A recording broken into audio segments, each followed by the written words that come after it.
दोस्तों, यूएपीए यानी कि अनलॉफुल एक्टिविटीज प्रिवेंशन एक्ट हमारे देश में देश की अखंडता और संप्रभुता के विरुद्ध गैर कानूनी गतिविधियों और आतंकवाद के विरुद्ध 1967 में लाया गया था। और उसके बाद से समय समय पर इस कानून में परिवर्तन होते रहे हैं, अमेंडमेंट होते रहे हैं।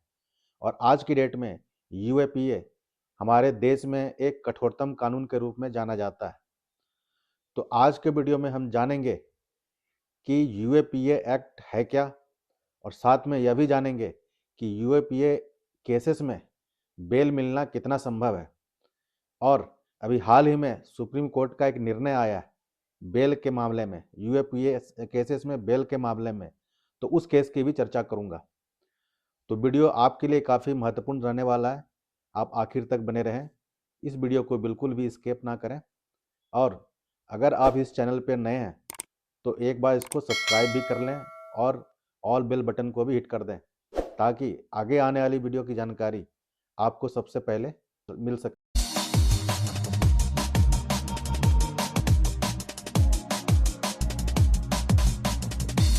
तो यूएपीए एक्ट को कठोरतम कानून इसलिए माना गया है क्योंकि इस कानून के अंदर सरकार को किसी भी गैर कानूनी संगठन को प्रतिबंधित करने का राइट्स है।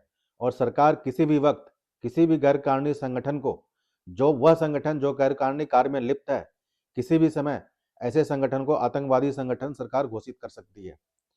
साथ में यूएपीए एक्ट में अग्रिम जमानत का भी प्रावधान नहीं है, यानी कि अगर आपके ऊपर यूएपीए एक्ट में मुकदमा होता है तो वहां पर आप एंटीसिपेटरी बेल नहीं ले सकते।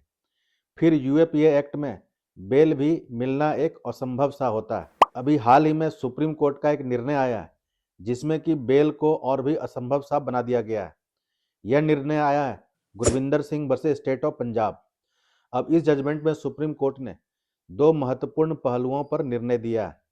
पहला यह कि ट्रायल में देरी, यानी कि किसी संगीन अपराध में ट्रायल में देरी बेल का आधार नहीं हो सकता। यानी कि अगर किसी संगीन अपराध में ट्रायल में देरी हो रही है तो आप वहां बेल के हकदार नहीं होंगे, बेल आपको नहीं मिल सकता। फिर सुप्रीम कोर्ट ने इसमें यह डिसाइड करा है कि यूएपीए केसेस में बेल जो है वह एक्सेप्शन होगा और जेल जो है वह रूल होगा। यानी कि जेल यहाँ पर रूल होगा और बेल अपवाद होगा, यानी कि बेल अपवाद में ही दी जा सकती है।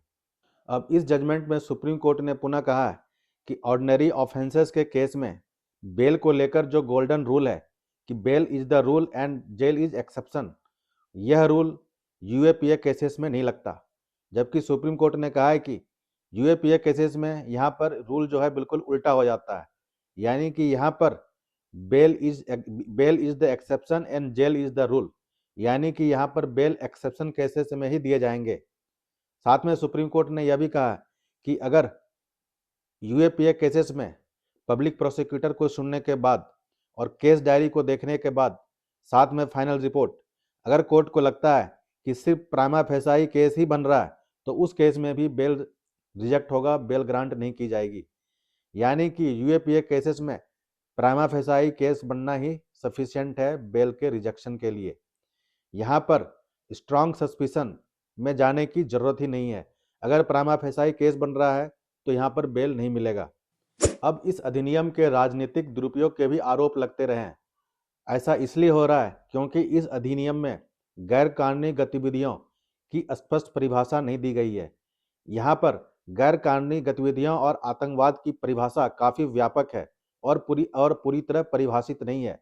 तो इस कारण से यहाँ पर इस कानून का दुरुपयोग की संभावना बढ़ जाती है।